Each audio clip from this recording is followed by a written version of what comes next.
Assalamualaikum warahmatullahi wabarakatuh. Saya Maral Sagiswara Arbianti, NIM 1220605 akan menjelaskan tentang struktur pasar. Pertama-tama, yang akan kita ketahui adalah pengertian pasar. Apa pengertian pasar itu? Pasar adalah tempat bertemunya penjual dan pembeli yang melakukan transaksi untuk menentukan nilai harga dari barang atau jasa. Pasar yang tidak mempertemukan penjual dan pembeli secara langsung disebut dengan pasar saham. Jadi, pasar adalah sebuah proses interaksi antara penjual dan pembeli untuk menetapkan harga keseimbangan pasar. Dari kedua penjelasan di atas, pasar adalah proses bertemunya penjual dan pembeli baik secara langsung maupun tidak langsung untuk bertransaksi, barang atau jasa, dan menetapkan harga yang disepakati. Jadi, secara keseluruhan, pengertian struktur pasar adalah penggolongan produsen kepada beberapa bentuk pasar berdasarkan ciri-ciri seperti jenis produk yang dihasilkan. Banyaknya perusahaan dalam industri, mudah tidaknya keluar atau masuk ke dalam industri dan peranan iklan dalam kegiatan industri. Di dalam analisa ekonomi dibedakan menjadi pasar persaingan sempurna dan pasar persaingan tidak sempurna, yang meliputi monopoli, oligopoli, monopolistik, dan monopsoni. Ciri-ciri dan fungsi pasar.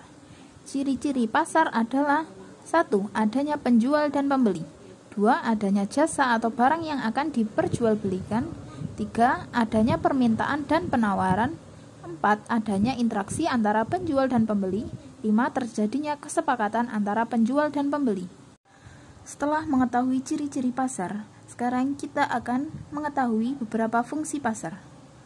Pasar memiliki fungsi yang sangat penting bagi perputaran ekonomi di dalam suatu negara, baik di negara berkembang dan negara maju. 3 fungsi utama pasar yaitu sebagai pembentukan harga, distribusi, dan promosi. Apakah maksud dari fungsi pasar sebagai pembentukan harga? Fungsi pembentukan harga adalah pasar sebagai tempat dalam menentukan harga atau nilai suatu barang karena adanya interaksi atau saling tawar-menawar sehingga muncullah kesepakatan harga. Yang kedua adalah fungsi distribusi. Fungsi distribusi adalah memudahkan produsen dalam mendistribusikan barangnya terhadap konsumen secara langsung. 3. Fungsi promosi. Fungsi promosi adalah pasar merupakan tempat yang paling cocok bagi para produsen untuk memperkenalkan barang secara langsung dengan konsumennya. Selanjutnya adalah karakteristik pasar. Terdapat 4 karakteristik pasar yang harus dipertimbangkan dalam menentukan struktur pasar. 1. Jumlah dan besar penjual dan pembeli. Apabila penjual menjual produknya dengan harga yang tinggi, maka konsumen akan cenderung beralih untuk mengkonsumsi produk lain yang sejenis. Yang kedua, keadaan produk yang diperjualbelikan. Keadaan produk yang diperjualbelikan harus dilihat apakah produk itu homogen atau unik, sehingga tidak ada penjual lain yang bisa mensubstitusikan komoditi yang dijual oleh penjual tersebut. 3. Kemudahan keluar masuk pasar. Harus dibandingkan jika mendapatkan keuntungan ekonomis, apakah perusahaan mudah dalam keluar masuk pasar. Sebaliknya, jika tidak tercapai keuntungan normal, apakah perusahaan dapat mudah keluar masuk pasar. Yang keempat adalah pengetahuan konsumen.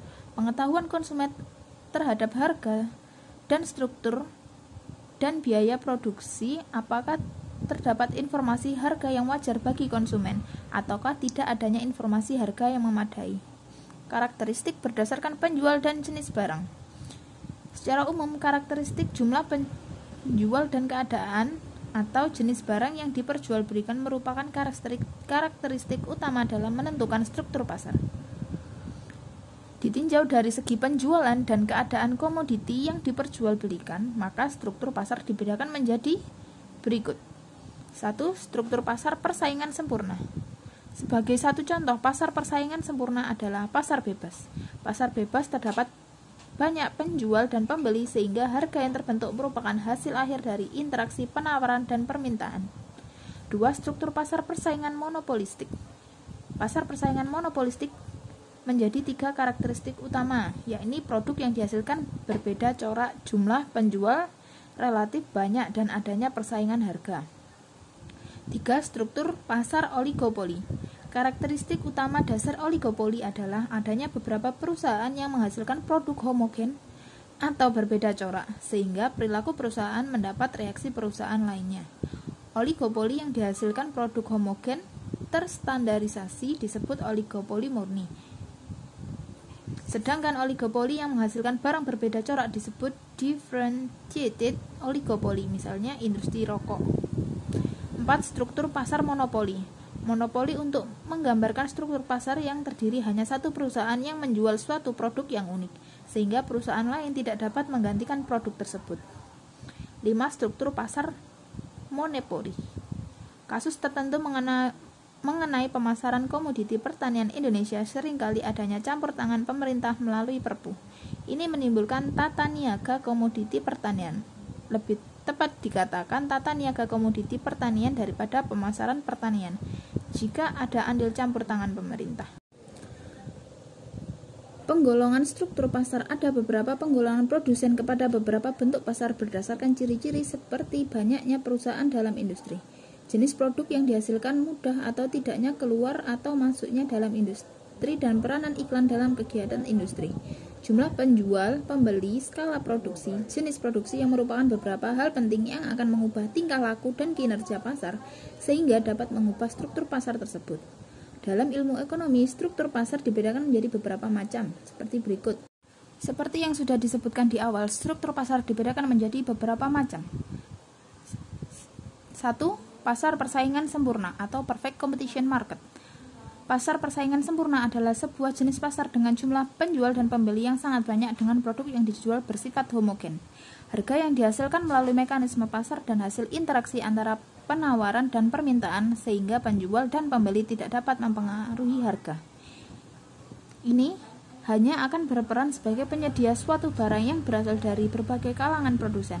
Oleh karena itu, promosi menggunakan iklan tidak akan mempengaruhi terhadap penjualan. Dalam pasar persaingan, jumlah perusahaan sangatlah banyak, akan tetapi kemampuan setiap perusahaan dianggap sedemikian kecil sehingga tidak mampu mempengaruhi pasar. Selanjutnya, kita akan mengetahui ciri-ciri pasar persaingan sempurna. 1. Banyak perusahaan dalam pasar. 2. Setiap perusahaan adalah pengambil harga. 3. Setiap perusahaan sangat mudah untuk keluar masuk. 4. Setiap perusahaan menghasilkan barang yang sama. 5. Pembeli mempunyai pengetahuan yang sempurna tentang keadaan di pasar. 6. Terdapat banyak penjual dan pembeli. 7. Banyaknya barang yang diperdagangkan yang sifatnya homogen. 8. Informasi pasar lengkap. 9. Harga ditentukan oleh sebuah mekanisme permintaan dan penawaran. 9. Bebas dari campur tangan pemerintah. 10. Timbulnya suatu kekuatan tersendiri dari dalam pasar.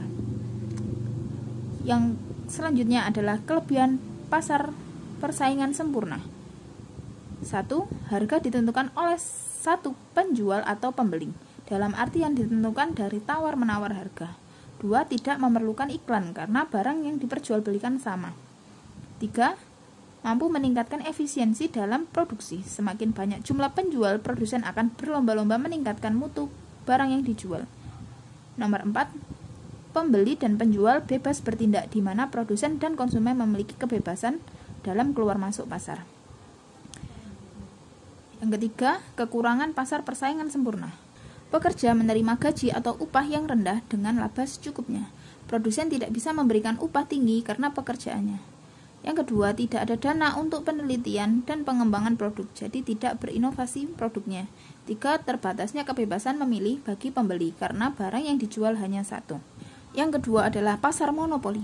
Pengertian pasar monopoli adalah suatu bentuk atau jenis pasar yang hanya terdapat satu kekuatan penjual atau satu perusahaan yang menguasai seluruh penawarannya. Tidak akan ada pihak lain yang bisa menyainginya, sehingga ini jelas menjadi pure monopoli atau monopoli murni. Perusahaan monopoli menghasilkan produk yang tidak diproduksi oleh perusahaan lain dan tidak ada pengganti yang mirip. Beberapa contoh pasar monopoli yaitu perusahaan negara, perusahaan minyak bumi, gas alam, dan lain sebagainya. Kemudian ciri-ciri pasar monopoli adalah sebagai berikut. 1. Hanya terdapat satu penjual saja. 2. Jenis barang yang diproduksi atau dijual tidak ada barang penggantinya yang mirip. 3. Pelaku pasar monopoli bebas menentukan harga sesuai keinginannya. 4. Adanya hambatan, rintangan, atau barriers bagi perusahaan baru yang akan masuk ke dalam pasar monopoli. Yang ketiga adalah pasar oligopoli. Pengertian pasar oligopoli adalah pasar yang mana penawarnya satu jenis barang dikuasai oleh beberapa perusahaan, mungkin sekitar 2 perusahaan dengan maksimal kurang dari 10. Oligopoli memiliki struktur pasar sendiri. Setiap perusahaan menjadi bagian permainan pasar. Promosi, iklan, perubahan harga pure menjauhkan konsumen dari pesaing mereka.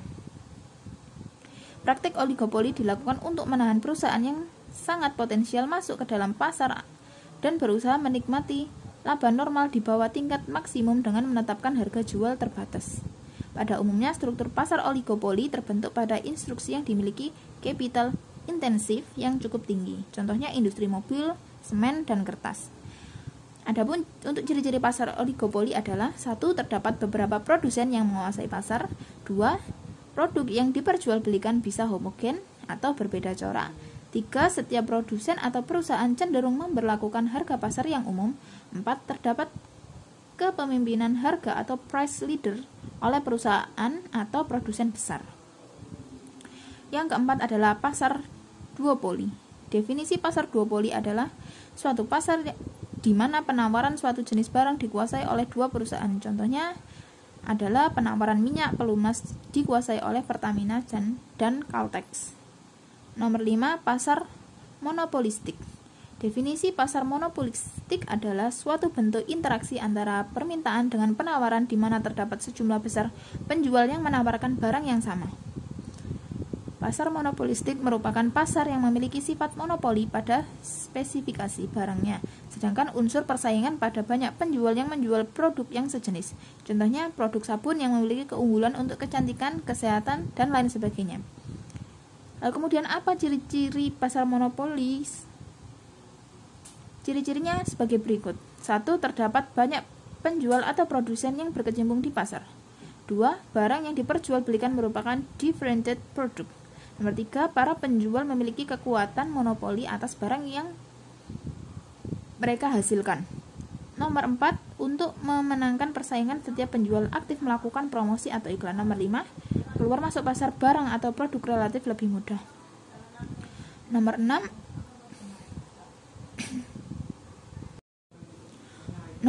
Ada monopsoni. Struktur pasar monopsoni merupakan bentuk pasar yang dilihat dari segi permintaan atau pembelinya. Dalam hal ini, pembeli memiliki kekuatan dalam menentukan harga. Dalam pengertian lain, pasar monopsoni adalah suatu bentuk interaksi antara permintaan dan penawaran di mana permintaannya atau pembeli hanya satu perusahaan. Contoh PT KAI yang merupakan satu-satunya pembeli alat-alat kereta api. Pada bagian 2 ini, saya akan menjelaskan tentang pengangguran dan inflasi. Inflasi adalah kecenderungan naiknya harga barang dan jasa pada umumnya yang berlangsung secara terus-menerus.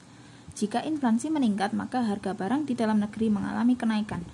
Naiknya harga barang sama dengan turunnya nilai mata uang. Dengan demikian, inflasi dapat diartikan sebagai penurunan nilai mata uang terhadap nilai barang dan jasa secara umum. Sedangkan tingkat inflasi menunjukkan persentase dari perubahan tingkat harga rata-rata tertimbang untuk barang dan jasa dalam perekonomian suatu negara. Pengaruh inflasi terhadap pengangguran. Dalam jangka pendek, kenaikan tingkat inflasi menunjukkan pertumbuhan perekonomian. Namun, dalam jangka panjang, tingkat inflasi yang tinggi dapat memberikan dampak yang buruk. Tingginya tingkat inflasi menyebabkan harga barang domestik relatif lebih mahal dibanding dengan harga barang impor. Masyarakat terdorong untuk membeli barang impor yang relatif lebih murah. Harga yang lebih mahal menyebabkan turunnya daya saing barang domestik di pasar internasional. Hal ini berdampak pada nilai ekspor yang cenderung turun. Sebaliknya, nilai impor cenderung naik. Kurang bersaingnya harga barang jasa domestik menyebabkan rendahnya permintaan terhadap produk dalam negeri. Produksi menjadi dikurangi, sejumlah pengusaha akan mengurangi produksinya. Produksi berkurang akan menyebabkan sejumlah pekerja kehilangan pekerjaannya. Para ekonom berpendapat bahwa tingkat inflasi yang terlalu tinggi merupakan indikasi awal memburuknya perekonomian suatu negara.